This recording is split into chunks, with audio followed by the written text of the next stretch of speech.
Okay. Hello, everyone. We're just having a few little technical issues, but I just want to let you know that we're here and we're anxious to be starting our webinar. So we'll be beginning in about 2 minutes. We're just going to finish off setting this up. So if you'll just be a little patient, thank you very much. We appreciate it.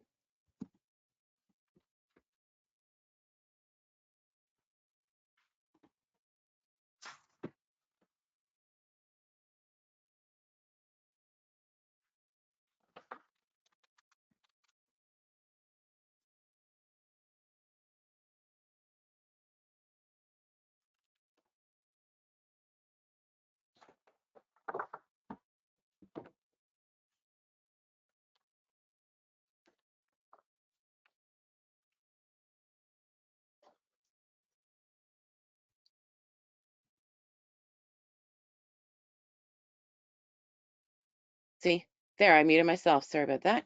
I'm just not seeing any of my images, unfortunately. Hang Okay, on there we go. I have the slides now. Great. Okay. So now we're on the air. Great. Thank you so much. Thank you for your patience, everyone. I really appreciate it. We want to welcome you to the webinar this evening, and we're quite excited to be joined by our partner experts at the Canadian Children's Literacy Foundation, and we're going to be doing a webinar tonight about shared reading. So excited to introduce you to our two facilitators, but right now I was going to turn it over to Suzanne Schlechte at the Canadian Childcare Federation to give us a land acknowledgement. So over to you, Suzanne. Okay. Are you seeing my screen? Can you see my screen? I cannot. No, here. I think, yeah, Liz has to stop sharing and then maybe we can see your screen. There we go. Gosh, I had so many things open. Yay, there we go. Okay, but now I've lost the screen that I was showing. It just disappeared. There we go. We're looking at a map of Canada. Well, that is not what I'm supposed to be showing, but I think maybe we'll go ahead and we'll do the Manitoba Child Care Association. And with every webinar that we've been doing, we've been choosing one of our affiliates. And with this webinar, we're going to talk about Manitoba Child Care Association. And I have another slide to show you. So Manitoba Child Care Association, our mission is to advocate for a quality system of childcare, to advance early learning and childcare education as a profession, and provide services to our members. And Manitoba Child Care Association is one of our largest affiliates. Their website is mccahouse.org, and you can go ahead and use the QR code on your screen, and that will take you to their website, or you can just type in mccahouse.org. Now, they were established in 1974, which makes them over 50 years old, and they have over 4,900 members. Their vision is to promote and support an exceptional and inclusive early learning and childcare system by fueling members to be proud and excited to belong to a progressive, respected profession. And they do a fantastic job at that. Yes, they do. Thanks so much. So that, like Suzanne said, that gives you a bit of an insight as to one of our affiliates. Of course, the Canadian Childcare Federation has several affiliates across Canada. And like she said, each and every time we try to profile one of our affiliates just so we can share some information about them, which is great. So we appreciate that. Suzanne, did you have the land acknowledgement or do you want me to pass it on? I can't find the slide now, Robin, but I do have the words. Okay, well, why don't we, that's a lovely slide you got there. It's very peaceful and so go right ahead. All right, so as we gather together on this virtual platform, we acknowledge that we are each joining from the ancestral or unceded lands of Inuit, Métis, and First Nations peoples. The Canadian Childcare Federation's office is located on the traditional unceded territory of the Algonquin and Anishinaabe people. We honor their enduring connection to the land, waters, and culture, and we recognize all Indigenous peoples who have lived on and cared for these lands since time immemorial, those who live here now and the 7 generations to come. We recognize the harms and injustices of the past and the ongoing impacts of colonization. We affirm our commitment to truth, reconciliation, and meaningful collaboration with Indigenous communities. As Indigenous peoples have always done, we strive to be responsible stewards of the land and to respect the cultures, ceremonies, and contributions of all who call it home. We invite you to take a moment of reflection, and if you feel comfortable, to share the name of the Indigenous lands you are joining in the Q&A or the chat box.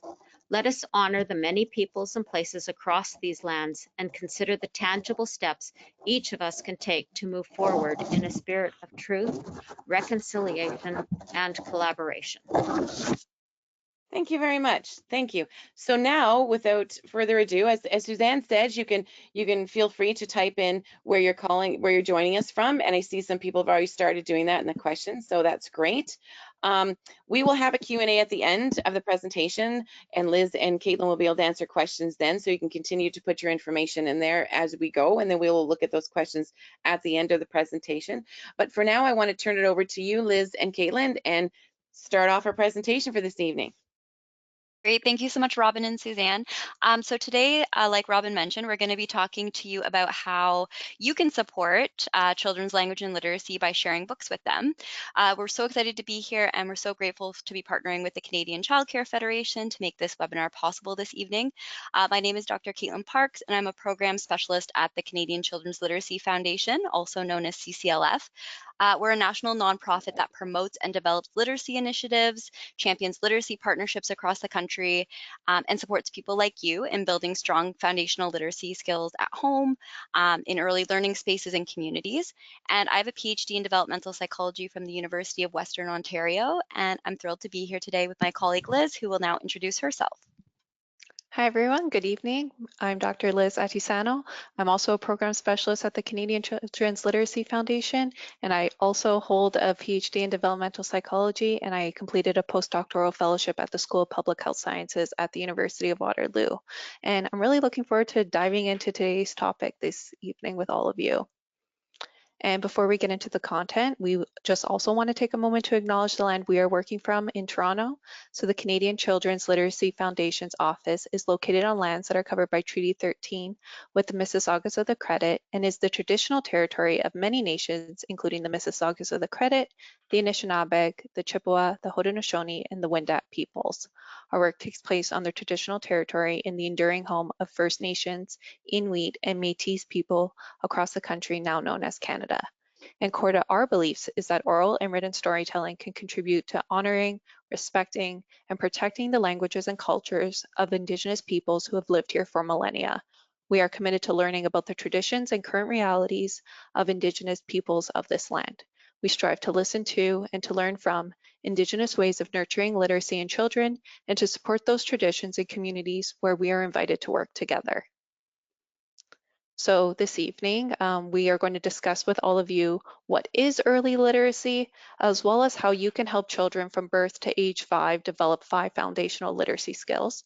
We are also going to provide practical strategies as how you can easily integrate read-alouds to help foster early literacy with the little ones you work with, as well as reflect and then recap some of the key messages from the workshop. So before we jump in, I just want to take a moment to reflect on your current practice. So these questions are really just for you, and there's no pressure to share at all. We want you to just think about what you're already doing to support children's language and literacy during play, as well as shared book reading. So the first question that we have for you all is, how do you help children learn and use language during story time and read-alouds?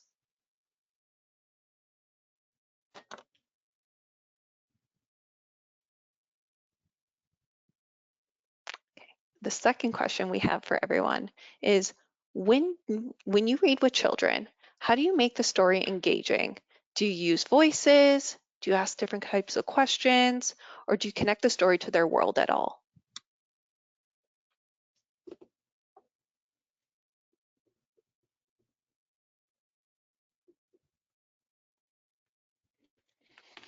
And our last question is, how often do you pause during a book to talk with children?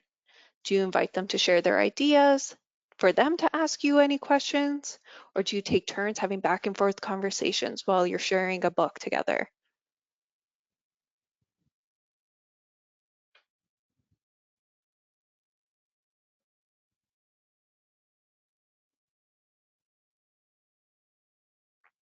Okay, so there's no pressure to share, but we really want you to just keep these reflections in mind as you go on throughout the presentation this afternoon or this evening. So now we are going to discuss early literacy and how it's represented in those early years. So when people hear that term, early literacy, they often wonder if it's about explicitly teaching young children how to read. And as most of you may know, this is definitely not the case. Early literacy actually refers to the skills that children need to learn before learning how to read. So it refers to those skills that they need to build that critical foundation for later reading and writing success. And you, as early years educators, can help babies and young children develop these skills and support their brain development by engaging in really loving interactions and creating a language-rich environment through singing, talking, reading, and of course, sharing stories. So early literacy activities like singing, talking, reading, and sharing stories help children develop the skills which are so foundational for learning how to read. And some of these skills include using words to describe things and to tell stories, learning the connection between the words we say and the words we actually see on a page, and figuring out how books work, so how to turn pages, which ways up, understanding that in languages like English and French, we read left to right, up to down, but that can be different in other languages. And in the older years, it includes recognizing letters and knowing that they make the sounds that actually form words. So these early literacy skills are so foundational for children to arrive to school ready to learn. And there has been a lot of research on how experiences in the early years can have a significant impact later on in life. So research has shown that a larger vocabulary size at age 2 leads to better literacy achievement in middle school.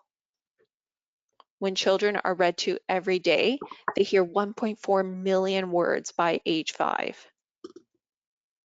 And more verbal interactions at age 5 leads to better cognitive skills 10 years later. So what we're doing in those really early years can impact children all the way in high school and then beyond. So early years educators like you all play a critical role in supporting young children's literacy development. And you're probably already doing a lot of the things that contribute to children's language and literacy every single day. But we're going to go over some very explicit ways that you can continue to do this that aligns with how children best learn language and literacy. And the goal here is to create learning opportunities for children that can give them their best possible future. And all this really starts with early literacy. And like we say, or we're saying, you're already making such an impact as early years educators, and you all can really help lay that foundation for later reading and writing success. So today we're going to focus on 5 key areas that are really essential for young children's language and literacy growth. And each section is going to be dedicated to one area and how you as early years educators can continue to support it. So we're going to get into those 5 key areas with Caitlin right now. Great, thanks, Liz. So for the aim for the first half of this webinar is to really get into the why around early literacy, so why it matters and how we can best support it in the early years. And a big part of understanding the why is getting to know those 5 foundational areas that support literacy development. So the ones that Liz just mentioned earlier. We call these the big 5, and we'll be coming back to them throughout today's webinar. So what are the big 5? Let's get into each one in a little bit more detail. So when we say talking, what we're referring to here is a child's ability to use and understand words, gestures, and expressions to share meaning and connect with others. These skills are the basis for future learning and social growth, and they help children express their thoughts, needs, and emotions. So in the early years, supporting the development of oral language through rich conversations, storytelling, and play can help children expand their vocabulary, improve their listening skills, and develop their ability to comprehend and use language.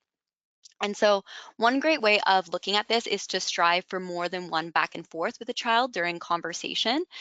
This can include asking questions that require more than just a yes or no response, or connecting topics back to the child's interests and experiences to keep the conversation going.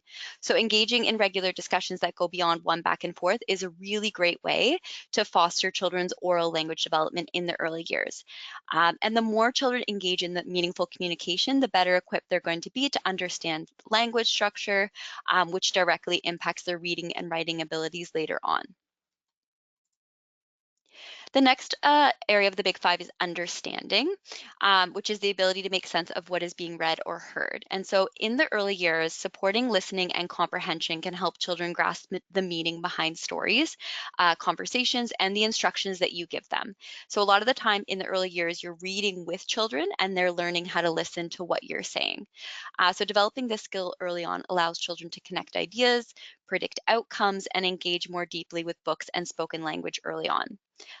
So some of the ways you can develop these skills are, again, also by asking those open-ended questions, talking about the stories that you read together, and encouraging children to retell events that happened in stories or maybe just in your day-to-day life.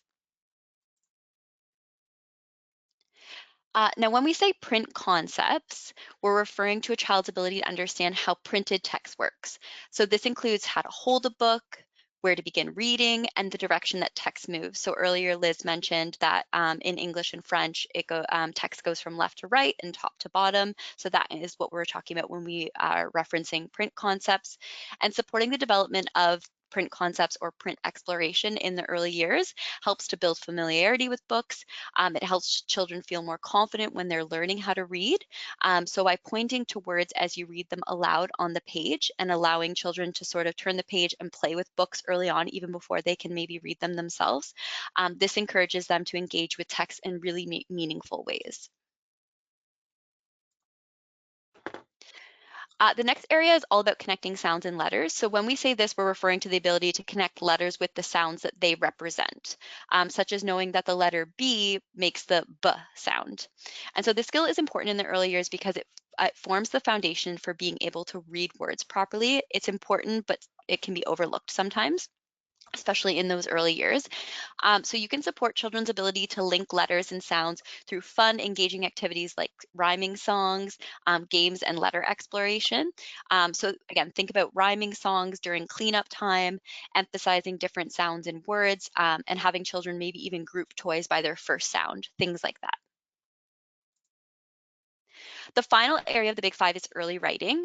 We aren't going to go into great detail about how to incorporate early writing skills into your learning environment in this webinar, but we have put together another webinar with CCLF or with the Canadian Childcare Federation that highlights this area more comprehensively, and we're happy to chat more about that at the end and answer any questions you might have.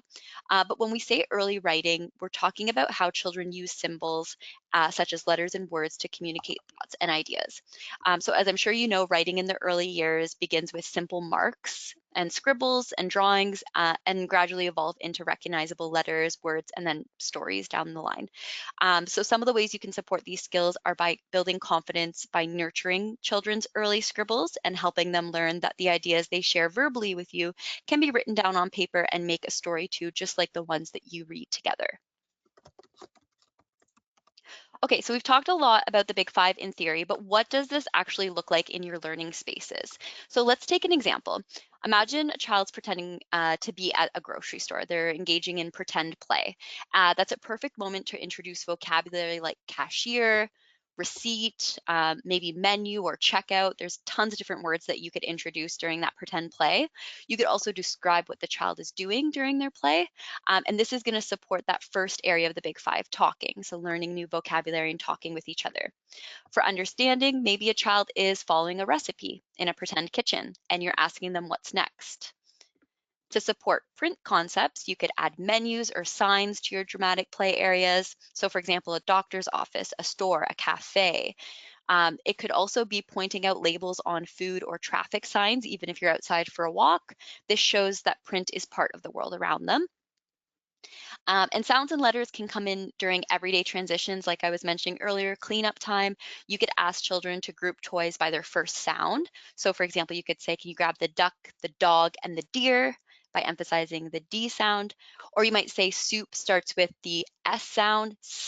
Can you hear it? If they're pretending to make soup or something like that.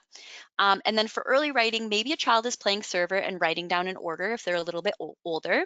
Or maybe you're writing down the order for them as they're talking. Even if it's just scribbles, that's early writing. So you can model that writing, encourage them to try it out themselves. So the Big Five aren't just supported during playtime like we've shown here. They can be supported through many activities that you're already doing. And one of those ways is through read-alouds. So let's explore that in a little bit more detail.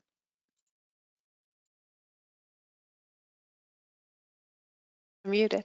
So there's so many different ways to build the Big Five in your learning environments, but we're going to share one of the richest ways to support these areas, again, using shared book reading, because this is something that you're likely already doing with kids. You're probably doing it every day, perhaps even multiple times a day. So the focus here is to read with the children rather than reading to the children. So it's less about reading every single word that's on the page and more so about responding to their interests, their questions, their gestures, and really trying to turn each moment into a rich learning opportunity. So research shows that interactive story time really boosts language development. When you're responding to a child's gestures or sounds, like pointing to a picture or making a noise, you're really helping to build their communication skills. And for young children, read alouds provides essential exposure to new words, new sounds, and ideas, even before they fully understand them. So you can encourage them by naming objects and describing pictures in the books that you're sharing together. And please remember, it's really completely okay if the children aren't sitting still or staying focused on the book the entire time. You want to let them hold the book, touch the pages, turn the pages, explore the pictures. All that's totally fine, and their curiosity is actually a sign that they're really engaged.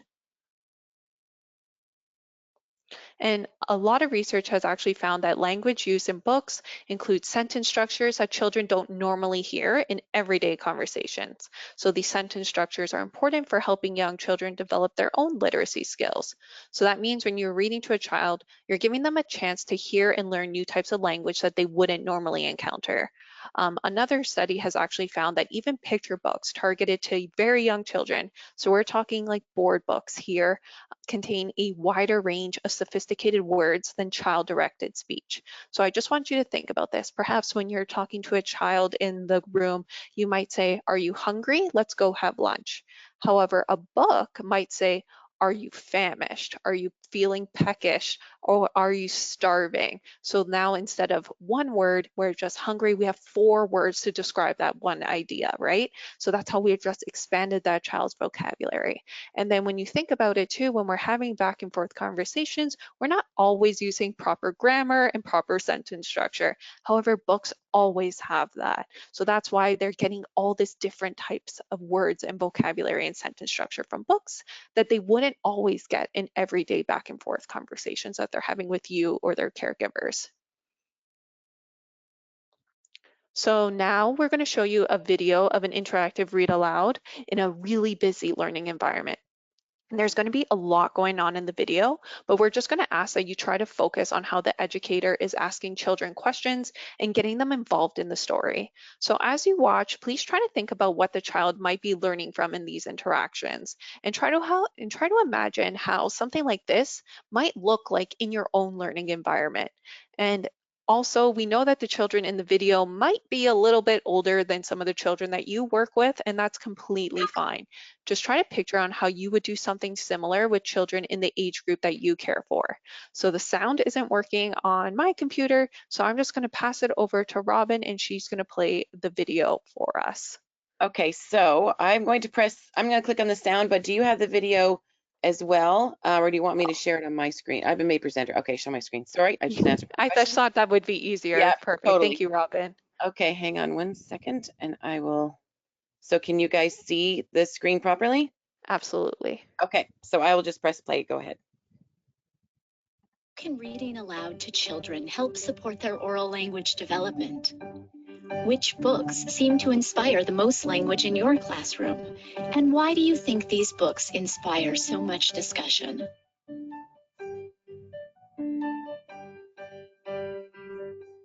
The shark said, help me read this. The shark said, then I'll munch and I'll crunch and I'll smash your house in. You probably already read stories to your children every day. A great deal of fun and enjoyment can come out of sharing a good book. Children often want to respond to the story by sharing their own experiences or by pointing out something in the picture. Why couldn't he? What's hanging out? Because of children's innate desire to respond to stories, story time is one time of the day when children are likely to fully engage with language. Our friend the ladybug likes to eat these. Teacher Patty Gardner uses interactive read-alouds to encourage the children in her class to share their thoughts and ideas. Before rereading a story that she's read before, she engages children in a conversation that is related to the book.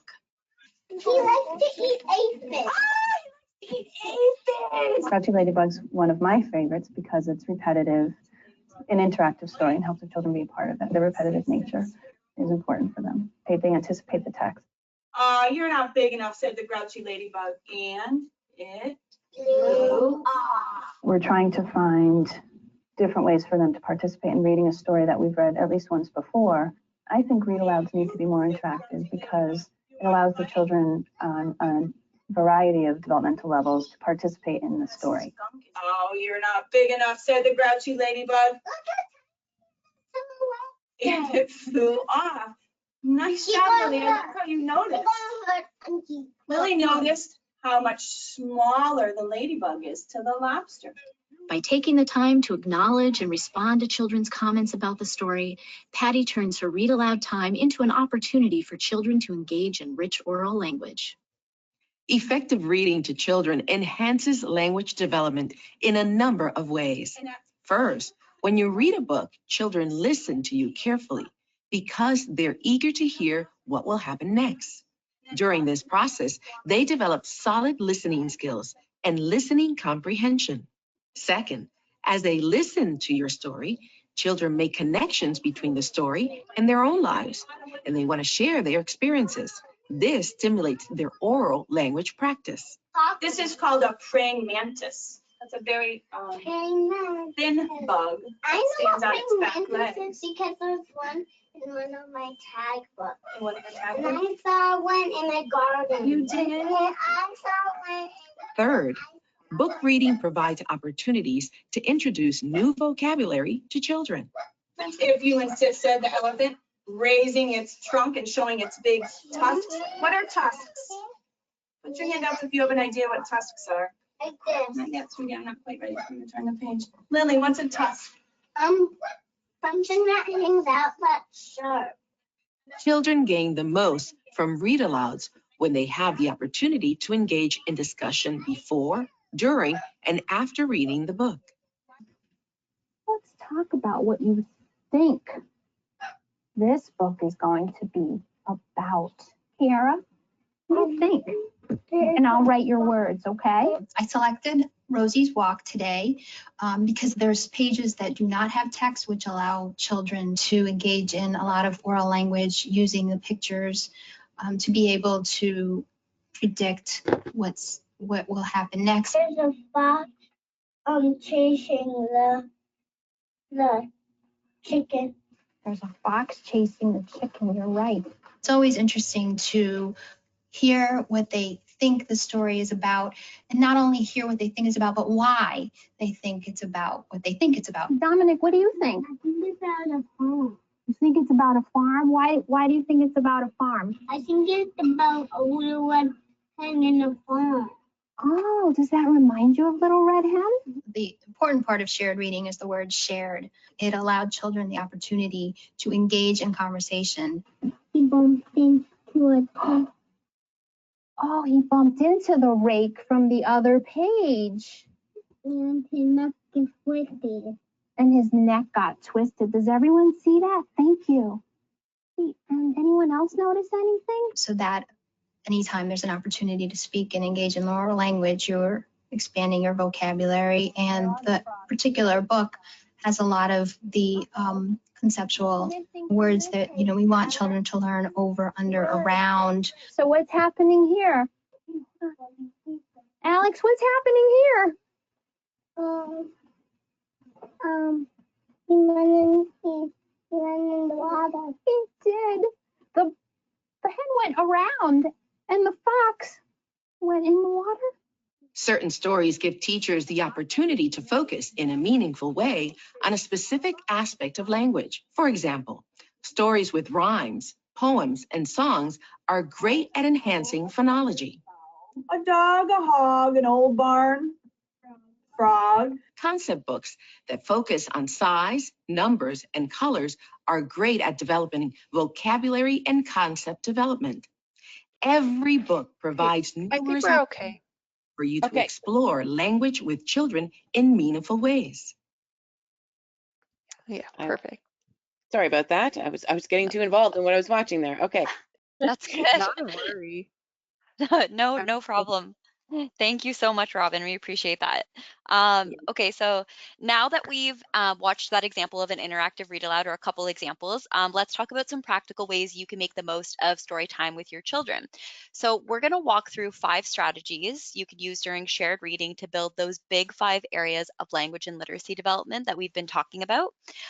These are small intentional moves that can have a big impact, and many of you are probably already doing some of them. So here's what they are. Get children talking more, bring the story to life, grow their words, show how books work, and play with sounds and letters. So I'll go over each one and then I'll show you some examples using a book called Welcome Baby, so you can see how some of these strategies can come to life. But before we dive into each of these strategies, let's just take a quick moment to acknowledge where they come from. So these 5 strategies are based on a research-backed tool called the Emergent Literacy and Language Early Childhood Checklist for Teachers, which is a mouthful, so we just called it the ELECT for short form. And so a group of researchers in Australia developed it after studying what kinds of storytime interactions lead to gains in children's language and literacy development. And so one of the key people behind this work is Dr. Tessa Wiedemann, shown on the screen there. She's a lecturer in English literacy and pedagogy at La Trobe University in Australia, and she created the ELECT as a practical observational tool to help early years educators like yourselves support children's oral language and early literacy during shared book reading. All right, so now that we know where these strategies come from and that they're grounded in real research with real educators, let's walk through each one.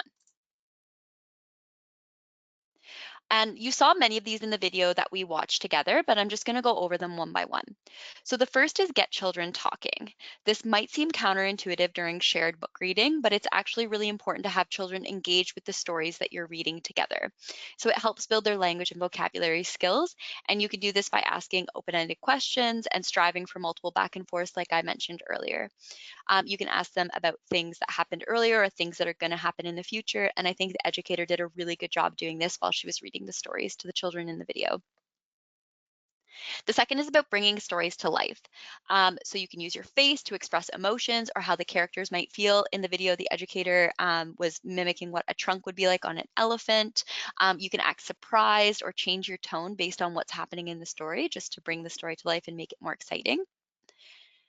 The third is about growing their words and introducing new vocabulary. So you can connect what's happening in the story with other events in the child's life. I think one of the children said that they had seen a praying mantis in their garden while they were reading that book. And you can ask them if they remember going to the zoo, for example, or what animals they saw when they went. You can introduce new words and define them in easy ways throughout the story. So remember earlier we talked about how you could introduce words like cashier, receipt, I think menu during dramatic play. This is what we're talking about here. So you want to create opportunities where you can highlight these kinds of things. Another example that actually Liz mentioned was if there's a character in a book that's hungry, you can use different words like peckish, famished, starving, and just introduce new vocabulary during those times. The fourth is showing how books work. You can do this by pointing to the front and the back cover of the book, letting the child handle the book. We've talked a lot about this tonight. And then the last one is about playing with sounds and letters. And this one is really important. So you can highlight unique sounds, sound patterns, or even break them apart during stories so that children can learn to read and spell new words. For example, you can ask children to march or hop or clap the number of syllables in a word. Getting them moving during stories is a really good way to actually help with their comprehension, having them move around. You could say, this is the letter T, what letter is this? Things like that. So let me show you what this can all look like during a story. So I'm going to do a read aloud with a familiar favorite called Welcome Baby by Barbara Reed. And what I'm going to do is I'm just going to read the very, very first page of the book, which is shown here on the screen, just to show you how you can use all 5 of those strategies on just the first page alone. So first what I'm going to do is I'm going to introduce the book. I have Welcome Baby in my hand right now. I'm going to introduce the book. I'm going to say, this book is called Welcome Baby, and it was written by Barbara Reed. See the title here? So this is the front of the book. This is the back of the book, and I'm going to read it now. And if the children that you care for are a little bit older, you can also do what the educator did in the video and maybe before ask what they think the book is going to be about based on the way that the cover looks and maybe write it down. So then you're also incorporating early writing into the activity. Okay, so I'm just going to read the first page. So, welcome, baby, welcome. All the world is new, and all the world is waiting to be introduced to you. And as I'm reading that, I can also just run my finger along so that I'm showing how print works. And so I might point to the illustration on this first page and say, who is this? Is this the mommy holding the baby? I might say, look, there's a bird. Remember when we saw a bird earlier on our walk? Bird starts with the B sound, just like baby. I might emphasize the word new here. I might say new means something we haven't seen before. Can you find something new around you? And then I might say, shh, the baby is sleeping. Look, we have to be extra quiet. So as you can see in just that one page, I've used all of those strategies from the elect, and there's so many other ways that you can do this beyond what I showed you here. So for example, I tried my best to get the child talking. So I asked them, who's holding the baby? I could have also pointed to the man in the picture and asked the child who that is, maybe. Maybe I'd like to ask a more open-ended question like, who do you think that is? Or what is the baby doing? For example, I could say, what is the baby doing? The child responds, the baby's sleeping. Why is baby sleeping? Baby's tired. We can also adjust these questions depending on the child's age or developmental level. I tried to bring the story to life by saying, shh, baby's sleeping, and really emphasizing those rhymes in a fun way, just on that one page. I tried to grow the child's words by focusing on the word new that was on the first page. The book also uses the word big at one point, so that's another word you could focus on and explain that to the child and expand on it. At the very start, I showed how books work by introducing the front cover, the back cover, and then as I was reading, I followed along with my finger so that the child could see that I was reading the words that were on the page. And then finally, I played with sounds and letters by again highlighting those fun rhymes and by asking the child to maybe think about another word that starts with B, depending on the child's, or that starts with the B sound. Depending on the child's age, I could ask them to think of another word that starts with that sound, or maybe I just want to point that out to the child if they're a little bit younger. If the baby's a little bit younger, I could also start singing maybe a rhyme song with them about little baby, or one that maybe emphasizes the first sound of their name. So I would be connecting it back to the child's experience. So these are just a few examples, but you know your children best and you know what works in your learning environment. So I'm sure you could really expand these to be even better. Okay, so now that we've explored these strategies together, we'd love to give you some time to reflect on how they could show up in your own setting, whether that's a daycare, a classroom, or even at home with your own children. What we want to do here is we're just going to take a few minutes and have you think maybe about your favorite childhood book, or maybe one that your children love right now, and think about how you might use some of these strategies that we talked about today during a read aloud. So what we'll do is we'll just give you a few minutes to think about this on your own. So just some questions that maybe you want to ask yourself: what could these strategies look like in your environment? And maybe how could you use them while reading a book a child really enjoys or one that you really enjoyed as a child? So we're going to give you a few minutes just to think about that.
Okay, great. So thank you all so much for taking time to reflect on what we've shared with you today. I'm going to now pass it over to Liz to wrap things up for us.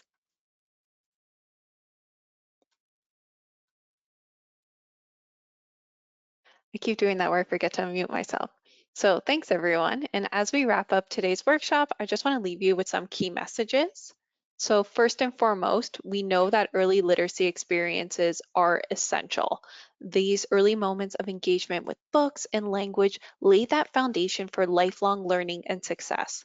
The skills children develop in their early years have a profound impact on their future academic and personal achievements. Second, there's also a wealth of research that tells us exactly how we can best teach children how to read. And we know what works, and we have evidence-based strategies that we can implement into our learning environments to support every child's literacy journey. Third, shared book reading is one of the richest opportunities for building foundational literacy skills. Through interactive shared book reading, children naturally explore language, sounds, print, and storytelling. So embedding literacy into playful everyday moments helps build those 5 essential skills and those 5 essential pillars that Caitlin talked about. So that talking, understanding, listening, print concepts, sound letter links, and early writing. And finally, what matters most is children are being surrounded with words and that they're having fun. These strategies that we talked about today don't require extra materials or special activities. They can be woven into your existing routines and spark meaningful conversations that boost language and comprehension skills in really engaging, fun, child-led ways. So now we're going to come back to those earlier questions that I asked at the beginning, but this time with fresh eyes. So again, just think quietly about your answers. And as you reflect, consider a book or area in your space where you can use these strategies. Maybe there's a child who could really benefit from them. So again, our first question is, how will you help children learn and use language during read-alouds? Now that you've learned perhaps some new strategies or maybe revisited some old ones.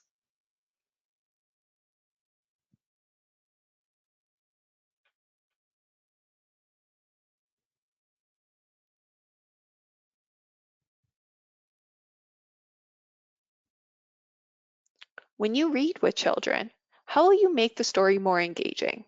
Will you try to use voices? Will you maybe ask some more questions? Or how are you going to connect the story to the children's lives?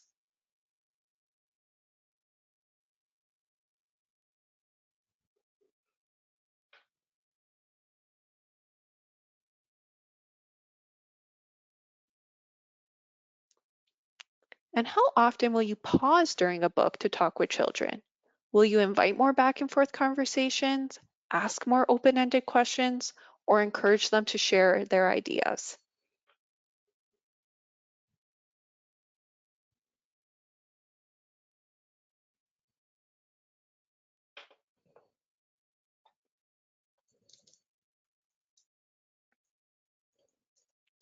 So again, take a moment to sit with your reflections.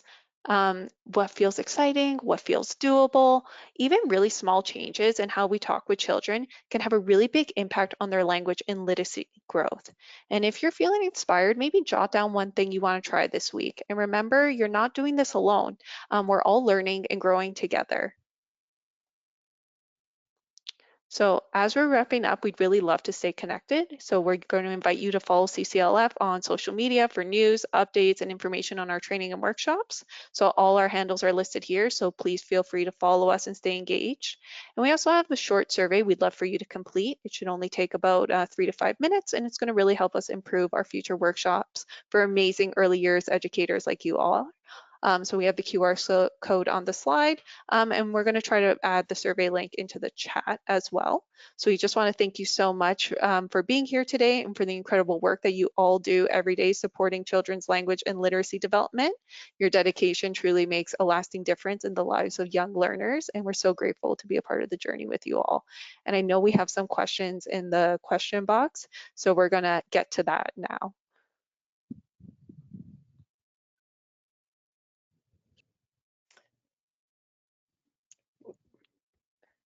All right. I'm just going to open that up. Robin, is there anything you wanted to share? Yeah, so while you guys are opening up that question, and I can send it again if you didn't see, but Yeah. I wanted to let people know that the certificates for attending this live webinar event will be coming out by the end of the week, but probably within the next 24 hours, but just give us till Friday just in case there's a little snafu. And that the webinar will be available on our YouTube channel for replay view. And the replay view does not provide a certificate, only attending this live event does, but if you want to share that with your colleagues, if you have maybe you want to have a discussion amongst your staff about this, certainly you can look at the webinar again with that replay view, and there's no time limit to that, and everybody can access that, but only the people that attended the live webinar will get the certificate. We will also, I think at the end of this webinar, there's also a survey that's coming out from the Federation just generally about the webinar type thing. So if you could take a second to answer that as well. And what was the other piece? There'll be a follow-up email that I'll send you as well. And I'll put the link to the YouTube video in there because I know people are really keen to see that. So I'll include that, and anything else that we can get from our colleagues, Liz and Caitlin, I'll include in that follow-up email message too. Perfect. That's great. Yeah. Were you able to see that question? Yes, right? Yeah. I think there was a question that was about if we had any insight into encouraging young nonverbal children or children with speech delays to participate in these kinds of activities. I'm happy to tackle that, Liz. Perfect. Yeah. Yeah, so one of the things that I think participation can look different, and it can go beyond spoken words, even though that's what we've highlighted a lot here. So what you can do in this situation is you can still encourage them to engage by focusing on things like gestures, facial expressions, maybe pointing, and like looking at pictures and things like that. But I think the biggest piece of the most important piece here is to just pause for these children a lot and give them time to respond in a way that works for them, whatever that way is. The other thing that you can do a lot of is if they are pointing at pictures and things like that, you can name it. And so associate a name with it. Really still use that vocabulary. Don't really change anything on your end in that way. So I think that would be something really good to focus on, and just helping them feel included, because I know with you might have children in your class in your learning environment that are a little bit more energetic and excited, and then you might even have just ones that are a little bit more shy that might not participate as much during these types of activities. And so one of the things that we have in another webinar of ours is something that Sonia Cabell developed, who's a researcher who talks a lot about going back and forth, having back and forth conversations with children, are these things called equity sticks. And so she has little popsicle sticks that she'll kind of give out to children just to remind herself of who she's maybe asked a question to, so that everybody gets a chance to talk and learn new things. So that's another option if you have a child that is has some delays or maybe is a little bit more shy as well. Liz, did you have anything to add to that? I think the only thing I would add is maybe if there's something that specifically interests that child, and maybe they're really into trucks. I don't know. I feel like all children at one point become like automotive like experts or like paleontologists. in which case maybe we're doing, they really like dinosaurs. Maybe that week we can do like a dinosaur book one of the weeks, and then we can try to, like Caitlin said, interact with them in just whatever way that they will respond with best. So just trying to meeting the children just where they're at. Yeah, that's I'm sorry, I don't mean to chime in, but as a early childhood educator myself, and actually also my son had a significant speech and language disability. So that was really interesting for me because we've been all about reading since he was born, and that was really challenging, as an EC to kind of have a child who didn't have that reciprocal language ability. But at the same time, I knew enough to know that we had to keep reading and had to keep filling up that vase, so to speak, with all the words that we could. And it's all the things you're saying is true. Like I think providing, especially when they're in a group setting, because they can so easily sort of shift to the back and people don't recognize because they're not making a lot of verbal noises or cues, but to allow them that time to, even hold the book with you or share the book or pick the topic of the book or give them some sort of, role within that too is really special, because if they're comfortable with it, obviously, but because it allows them to communicate with their peers too in a way that's like, they can point to what the title is, they could point to where the author is, that kind of stuff, which is great because they want to be involved as well. And what my speech therapist who we went to for 14 years kept saying is you got to just keep filling up that vase, and like you guys mentioned at the beginning, I mean, when you read to the children that stat, I couldn't believe it, 1.4 million words by the age of 5.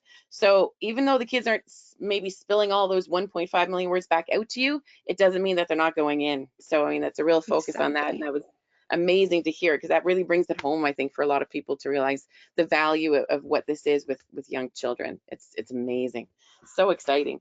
I appreciated also when you mentioned that sitting still is optional. Yes. I think that is something, like, we can't say that enough. We don't crisscross applesauce. No. That's not a requirement.